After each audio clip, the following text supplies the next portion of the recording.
మనిషి అనేటోడు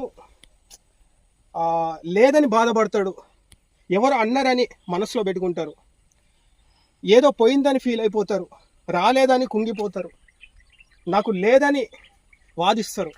ఇవన్నీ కూడా భౌతికంలో ప్రస్తుతం అనే వాస్తవాన్ని మర్చిపోయి బతుకుతున్నారు చాలామంది.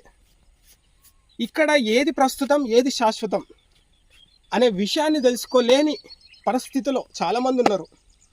శాశ్వతము కాని శరీరం మనది. ప్రస్తుతం అన్న ప్రతి విషయాన్ని కూడా మనం శాశ్వతం అనుకుంటున్నాం.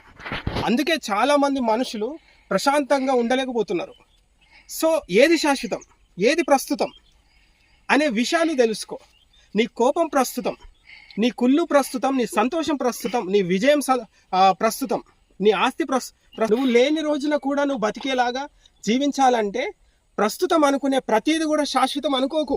అది పక్కన పెట్టేస్తే అంత